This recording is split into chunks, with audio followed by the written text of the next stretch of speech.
Varicose veins కి సరైన చికిత్స కోసం సంప్రదించండి ఎవిస్ హాస్పిటల్. నమస్తే, వెల్కమ్ టు సుమన్ టీవీ. నేను గిరిజ. ఇవాళ మనతో పాటు ప్రముఖ ఆధ్యాత్మికవేత్త, భారతీయ శంకర పీఠ వ్యవస్థాపకులు, బ్రహ్మశ్రీ తిరుపతి మూర్తి అవధాని గురువు గారు ఉన్నారు. వారితో మాట్లాడేద్దాం. గురువు గారు నమస్కారం. ఓం శ్రీ మహాగణాధిపతయే నమః. గురుగారు, మనకి నెల 14వ తేదీన సంక్రాంతి పండగ వస్తోంది గురుగారు. సో మకర సంక్రమణం అంటాము, దానివల్లే మకర సంక్రాంతి అని అంటారు కదా. సో మరి ఈ సంక్రాంతి అంటే మనకు మామూలుగా తెలిసిందే, పండగ చేసేసుకుంటాం సాధారణంగా, పూజ చేసుకొని అంతవరకే తెలుసు. సో మరి ఈ సంక్రాంతి రోజున చాలా ప్రత్యేకమైన రోజు, చాలా ప్రత్యేకత ఉంది అని అంటున్నారు. సో ఏంటి గురుగారు ఆ ప్రత్యేకత ఏంటి? సంక్రమణము అంటేనే చాలా విశేషం. సంక్రమణం అనేటువంటిది సంక్రాంతి ప్రతి నెల వస్తుంది. అవును. అదే మకర సంక్రాంతికి ప్రత్యేకత ఎందుకు వచ్చింది అంటే, రవి మకరంలోకి ఎంటర్ అవుతాడు. మకరం అంటే శని గృహం, శని గృహంలోకి రవి ఎంటర్ అవుతాడు. అదే ఒక పండగ. ఎందువలన పండగ అంటే, రవి శని తండ్రి కొడుకులు, గాఢబద్ధ శత్రువులు. తండ్రి కొడుకులు కానీ శత్రువు. శని అంటే రవికి అస్సలు పడదు, ఏ కోశాన పడదు. కానీ అటువంటి పడనటువంటి రవి శని ఇంట్లోకి అడుగు పెడుతుంటే ఆ శనికి ఉండేటువంటి ఆనందం పండగ అంతా ఇంత కాదు, అంత విశేషమైంది. దానికి తోడు మనకు పునర్వసు నక్షత్రం, మంగళవారం, పాడ్యమి. పాడ్యమి అంటే మొదటి తిథి బహుళపక్షంలో. మంగళవారం అదృష్టం ఏమిటంటే అమ్మా, పునఃపునః అంటారు. మంగళవారం అంటే మారు కోరుతుంది అంటారు. పండుగ వాతావరణం ఏదైతే ఉంటుందో అది ప్రతి ఇంట్లో కూడా మారు కోరుతుంటుంది ఎప్పటికప్పుడు. అంటే ఒక రకంగా చెప్పాల్సి వస్తే, ఈ ఒక్క సంక్రాంతి నుండి సర్వరాశ్య అంటే ఆ రాశి ఈ రాశి మీది నాది అని కాదు, 12 రాశుల వారికి అమృతం దొరికినట్టే ఒక మాటగా చెప్పాలంటే. అంటే ఖగోళ శాస్త్రరీత్యా మనకు అనవసరం, వ్యక్తిగత విధానంలో మాత్రం అందరికీ అమృతమే. ఎందువల్లంటే మంగళవారం అంటేనే విశేషమైనటువంటిది. అందరికీ తెలుసు మంగళవారం అంటే, కాకపోతే అందరూ కూడా వామ్మోని భయపడతారు. దాన్ని జయవారము అంటారమ్మా. మంగళవారం ఏ పని మొదలు పెడతామో అది దిగ్విజయంగా పూర్తవుతుందని దానికి జయవారము అని పేరు. లాభం జయం అని మనం అనుకుంటుంటాం, జయ లాభ యశ కామ అని చెప్పి, అలా అందులో జయవారం అంటారు దీన్ని. కాబట్టి ఆ మంగళవారం అనేటువంటి స్వతహాగానే ఎప్పుడూ కూడా మారు కోరుతూ ఉంటుంది ఏదైనప్పటికీ కూడా. అందులో సంక్రమణం అనేటువంటిది పిల్ల పాపలు ఇంటికి కొత్త అల్లుళ్ళు రావడం కానీ ఇదంతా కూడా చాలా విశేషంగా ఒక పండుగ వాతావరణంగా ఏదైతే ఉంటుందో అది ప్రతినిత్యం ప్రతి గృహంలో కూడా ఎల్లవేళలా ఆ పండుగ వాతావరణం అనేటువంటిది పోకుండా ఆ భగవంతుడు కాపాడతాడు. ఒకటి. రెండు, ప్రతిదానికి ఒక స్వీకరించడానికి ఒకటి మనకు అవసరం అమ్మ. క్రితం సంవత్సరం నాకు తెలిసి 1000 మందికి ఇచ్చుంటా. ఇవి శమంతక కెంపు అని, మీకు దాని పేరు కెంపు అసలు, అంటే అందరికి అర్థమయ్యే భాషలో శమంతక మణి. మనం పూర్వం వెళ్తే చిత్రాజిత్తు విషయానికి వెళ్తే, వినాయక చవితి కథలో శ్రీకృష్ణుడు ఆ శమంతక మణిని దొంగతనం చేశారని చెప్పి నీలాపనిందలు పడుతుంది కదా, ఆ శమంతక కెంపమ్మ. అది సంక్రాంతి నుంచి ఒక 7 రోజులు 7 రాత్రుల వ్యవధిలో దాదాపుగా ప్రతి ఇంటికి అది తెచ్చుకొని, మెడలో అందరికీ కూడా మాలలు గొలుసులు ఉంటాయి కదా, ఆ గొలుసుకి ఇక్కడి వరకు అంతే, మరి ఎక్కువ కిందకు కాకుండా ఇక్కడి వరకే ఉపకంఠము అంటారు. ఈ కంఠానికి దక్కగా ఆ శమంతక కెంపుని ఒక లాకెట్ లాగా చేయించుకొని శరీరానికి తగిలేటట్టుగా వేయించుకోగలిగితే, బహుశా ఆ కెంపు దేనికి, సూర్యనారాయణ స్వామి వారికి ప్రత్యక్ష రూపం, ప్రతిరూపమే కెంపు. సూర్యారిష్టేతు సంప్రాప్తే సూర్య పూజాంచకారయేతు సూర్య ధ్యానం ప్రవక్ష్యామి ఆత్మపీడ ఉపశాంతయే. ఆ కెంపు అనేటువంటిది ఉండటం వలన ఏమవుతుంది అంటే, మామూలు కెంపు కదమ్మా, ఇప్పుడు నా మెడలో ఉంది చూడండి, మీకు చూపిస్తాను ఒకసారి దగ్గరగా. ఇందులో 4 రకాల కెంపులు ఉన్నాయి. అవును, 4 రకాల కెంపులు ఉన్నాయి. నా చెవుకుందా చూడమ్మా, ఇది కెంపు. మనకు కెంపులు, జాతి కెంపులు దొరకాలంటే మన ఆస్తులు అమ్ముకోవాలి. అంత రేట్ ఉంటుందా గురుగారు? జాతి కెంపు అమ్ముకోవాలంటే ఆస్తులు అమ్ముకోవాల్సింది మనం. ఇది నాకు 6వ తరం అండి. నా వరకు నేను మెడలో వేసుకుంది ఇది 6వ తరం. ఇప్పుడు ఇలా చూసుకుంటూ వస్తే ఈ పైన ఇలా పట్టుకుందాము, ఇది ఒక రకం అమ్మ కెంపులు. ఈ మధ్యలోది ఒక రకం,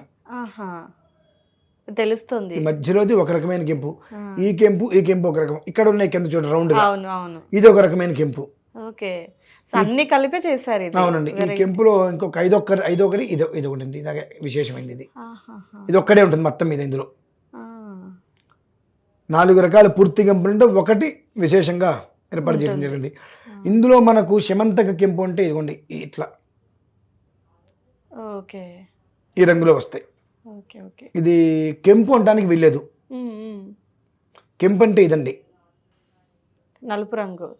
నలుపు కాదండి, ఇది రక్తం లాగా ఎర్రటి ఎరుపు, ఇది పూర్తిగా అవును. మెరూన్ కలర్ కుంకుమ ఉంటుంది, దానికన్నా డార్క్ అనమాట ఇది. ఓకే ఓకే ఓకే ఇది శమంతక కెంపు. ఈ శమంతకము అనేటువంటిది మనకు ఆ మణి రూపంలో ఉన్నప్పుడు అది ఎక్కడైతే ఉంటుందో అది వృద్ధి చేస్తూ ఉంటుంది అనేటువంటిది ఏ రకమైతే కనుక ఉన్నదో దాని యొక్క వంశ ప్రభావం ఇదంతా. ఓకే అనువంశం దానికి. ఇది ఎవరింట్లో అయితే ఉంటుందో వారు సంపాదన ఎంత, వచ్చేది ఎంత, పోయేది ఎంత అనేటువంటి విషయం నార్మల్గా మనకు తెలీదు.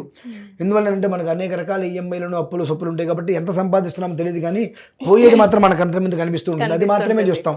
అంటే ₹1,00,000 మనకి పోయినంటే ₹1,00,000 మనం సంపాదిస్తున్నాం అనే విషయం మనకు ఉండదు. ఎందువల్లంటే ఏం మిగిలింది ఏం లేదు. అది ఏదైతే కనుక మనకు వృద్ధి అనేటువంటిది లేకుండా సంపాదన నిష్క్రమించేస్తుందో దాన్ని ప్రతిరోజు వృద్ధి తీసుకొస్తుందమ్మా. శమంతకం అని ఇంట్లో ఉండడం శమంతక కెంపు హృదయం. ఓకే ఓకే ఆ మనిషికి ఉంగరం కూడా పనికిరాదమ్మా. అది ఇక్కడికి తనకి ఏదన్నా వెండిదో బంగారంలో గొలుసుంటే దానికి ఒక లాకెట్ లాగా చేయించుకొని ఇక్కడ వరకు వచ్చేటట్టుగా పెట్టుకుంటే అది వృద్ధి తీసుకొస్తుంటుంది దినదినము. శుక్లపక్షంలో చంద్రుడు ప్రతిరోజు ఏ రకంగా వృద్ధి చెందుతూ ఉంటాడు, సూర్యోదయంలో సూర్యుడు కొంచెం ఇలా ఇలా ఇలా వచ్చేదైతే వృద్ధి చెందుతుంటాడు, ఆ రకంగా దినదినము వృద్ధి తీసుకొస్తుంది. కింద సంవత్సరం కొన్ని 1000 మంది వరకు నేను ఇచ్చా, అంతకుముందు ఇవ్వడం నాకు కుదరలేదు. అందరూ చాలామంది కూడా అడిగితే కారు ఒక వీడియో చేద్దాం, కింద సంవత్సరం ఈ విషయం వీడియో చేయలేదు, నేను అంత అవసరం లేదనిపించింది. వీడియో చేద్దాం, అందరికీ అర్థమవుతుంది. ఎందుకంటే తెల్లవారులేస్తే అనేక సమస్యలు, మానసికంగా ఆవేదనగా ఉంటున్నారు. కానీ ఈ పండగ నుండి విశేషమైనటువంటి పర్వదినం మంగళవారంతో కూడి రావటం వలన ఎప్పుడూ కూడా వృద్ధి అనేటువంటిది ఉండాలి. దానికి తోడు రవి సంక్రమణం ఇప్పుడే ఎందుకు తీసుకుంటే బాగుంటుంది అంటున్నానంటే అమ్మా, నవగ్రహాలలో అత్యంత క్రూరాతి క్రూరమైన గ్రహం రవి. మనం అందరం శని అంటాం. అత్యంత క్రూరమైనటువంటి గ్రహం, ఎలాంటి పక్షపాతము లేకుండా నిష్కారణంగా కూడా ఎలాంటి ఒక అయ్యో అనేటువంటి స్థితి లేకుండా మనిషిని నిలువునా పాతి పెట్టేస్తాడు సూర్యుడు. అవునా అవునా అంటారు మీరు. ఒక్కసారి 50 డిగ్రీల ఎండలు మనం చూడట్లేదండి. అవును గురుగారు, ఓన్లీ ఎండాకాలం వరకు మనం అనుకుంటాం, ఆయన తత్వమే అది. కానీ అదే తత్వంలో ఎప్పుడైతే కనుక ఆ రవి మకరంలోకి వస్తాడో పూర్తిగా అంత శక్తి కూడా అది ప్రతి మనిషికి కూడా ఉపయోగకరంగా మారుతుంది. ఎందువల్లనంటే ఆ పుత్రుడు ఇంటికి వచ్చాడు కదా, అదే ఆనందంతో శని తనకున్నటువంటి విధానాన్ని మొత్తం కూడా 10,000 రెట్లు పెంపొందించేస్తాడు ఆనందాన్ని. అది మొత్తం కూడా శక్తి గ్రహణతోటి ఈ కెంపు అనేటువంటిది ఆ సమయంలో ఎవరి మెడలో అయితే ఉంటుందో, ఆ మకర సంక్రమణం వస్తుంది కదా, మొదటి వారం రోజులు వ్యవధిలో ఎవరైతే తీసుకొని మెడలో వేసుకుంటారో వారికి అక్కడి నుంచి కూడా వర్ధమానం జీవితాంతము కూడా శుక్లపక్షంలో చంద్రుని వలె వృద్ధి చెందుతుందమ్మా. అంత గొప్పది. అదే గురుగారు, ఆ రోజున అంటే సంక్రాంతి పండుగ రోజు, పైగా మంగళవారం కాబట్టి ఆ రోజు తెచ్చి మెడలో వేసుకోవాలి. ఆ రోజు నుంచి వారం రోజుల వ్యవధిలో ఉండాలి. వారం రోజుల వ్యవధిలో తెచ్చుకొని మెడలో వేసుకోవాలమ్మా. దానికి ఎలాంటి నియమాలు లేవు. మెడలో వేసుకునేటిన తర్వాత దానికి బయట ఉన్నారు ఇంకోటి ఎలాంటి నియమాలు దానికి వర్తించవు. కానీ ప్రతి ఆదివారం నేను అరుణ మహామంత్రం ఇస్తానమ్మా. ప్రతి ఆదివారం అనేటువంటిది ఉదయం పూట స్నానం చేయగానే తీసేసి శుభ్రంగా ఒకసారి కడిగి ఒక ప్లేట్లో పెట్టేసేసి ఆ అరుణం వింటూ అందులో నీళ్లు అభిషేకం లాగా చేసుకుంటే అది శక్తిని మొత్తం మళ్ళీ గ్రహిస్తుంది. అది ఎంత శక్తి గ్రహిస్తే మీకు అంత దారిని అది చూపిస్తుందమ్మా. అంటే అది కాంతి, పరిపూర్ణ ఎరుపు అంటే కాంతి, పరిపూర్ణంగా జీవితానికి ఒక మార్గ నిర్దేశకంగా అది నిలబడి ఒక దారి చూపిస్తుంది. మీరు దానికి ఆదివారం ఒక్కరోజు ఒక అరగంట గంట ఓర్పు వహించి అభిషేకం చేస్తే చాలు, మళ్ళీ మెడలు వేసుకోవడమే. ఆదివారం గంటన్నర సేపు చేయలేము. ఆ అరుణంలో విశేషమైన మంత్రాలు ఏవైతే ఉంటాయి ఆ మంత్రాలని పారాయణ చేసిస్తాను. గంటన్నర సేపు మనం కూర్చోలేము, దాని ముందు కూర్చోలేమండి. కూర్చుంటాం మరి ఇంకేంటి మైరోగము కావాలనుకున్నప్పుడు చేయాలి కదా. మనకు జీతం కావాలని చెప్పి 4 రోజులు వెళ్తున్నాం, జీవితం కావాలని చెప్పి వారానికి 1 గంటన్నర కూర్చోలేమండి, చచ్చిపోతామా? చేయగలుగుతాం. కాబట్టి వారానికి ఒకసారి ప్రతి ఆదివారం ఏ తగలబడ్డ పనులు 1,00,000 ఉంటే నెత్తి మీద 1 గంటన్నర ఇది మంది కాదనుకుంటే ఈ గంటన్నర సమయం భగవంతుడి దగ్గర కేటాయిస్తే జీవితం మీకు మంచిగా ఇస్తున్నాడు. ఆయన ఆ శక్తి మన దగ్గర ఉంటే మన పరిసరాలకి ఎవరు రాలేరండి వచ్చి మనతో గొడవ పెట్టుకోవడానికి ఇంకో దానికి రాలేరు. ఒకవేళ కోపంగా వచ్చినా వాళ్ళకి తెలియకుండానే మనతో శాంతంగానే మాట్లాడతారమ్మా. ఆహా, మన దాకా వచ్చిన అంటే ఈ ఎఫెక్ట్ వల్ల. ఇప్పుడు మీకు నేను చేసినటువంటి కొన్ని వీడియోస్ లాస్ట్ టైం చూడండి, నార్మల్గా మాట్లాడమ్మా, నేను నువ్వెంత నీ బ్రతికెంత పోతాలి కన్నా అంత కోపం అంటే బతిమిలాడి చెప్పడం నాకు చేత కాదు, నువ్వు ఇలా చేయవలసిందే రూల్ అన్నా. నా వాయిస్ కూడా తృతీయ సమయంలోనే వచ్చేదమ్మా. ఇది నేను ధరించిన తర్వాత చాలా సామరస్యంగా, అంటే ఏంటంటే మనిషిలో ఉండేటువంటి ఏదైతే వేడి కానీ ఏదైతే తత్వాలు ఉంటే వాటిని కంప్లీట్గా బ్యాలెన్స్ చేస్తుంది. ఓకే, కంప్లీట్గా అది బ్యాలెన్స్ చేస్తుంది మనిషిని. అంటే ఆవేశానికి రోల్ కానీ ఇది ఆవేశంతో తీసుకునేటువంటి ఆలోచన ప్రమాదం. ఈ ఆవేశం వచ్చినప్పుడు ఆ మనిషికి పూర్తిగా తటస్థంగా ఉండే విధానాన్ని ఇస్తుంది. ఆవేశం లేనప్పుడు తగ్గినప్పుడు చక్కటి ఆలోచన ఇస్తుంది. ఆ ఆలోచన ద్వారా మనకి జీవితం బాగుంటుంది. ఈ ఆలోచనతో తొందరపాటు నిర్ణయాలకి పూర్తిగా అది శుభం పలుకుతుందమ్మా. ఇది ఓకే గురుగారు. అయితే మరి ఇందులో ఏజ్ లిమిట్ ఏమైనా ఉందా గురువు గారు? అదేం లేదమ్మా, ఎనీ టైం ఏ మనిషి అయినా సరే ఎనీ ఏజ్ వేసుకోవచ్చు. అది వేసుకోవటం అనేటువంటిది ఒక యోగం. అదృష్టం దురదృష్టం ఏంటంటే దాదాపుగా 100కి 96 మంది వేసుకోలేరు.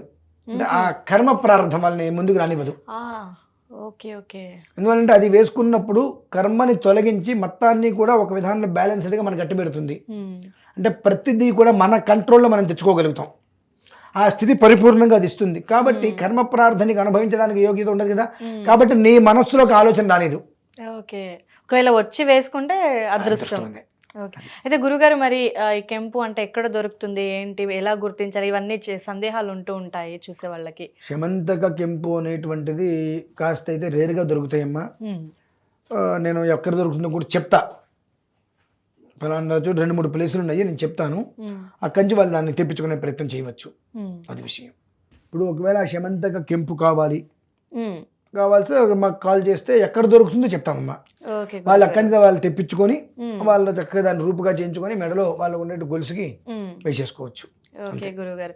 సో నిజంగా సంక్రాంతి ఏంటి స్పెషల్ అంటే పండగతో పాటు మన దరిద్రాలను కూడా పోగొట్టే ఒక మంచి పరిహారం గురించి తెలియజేశారు గురుగారు. ధన్యవాదాలు.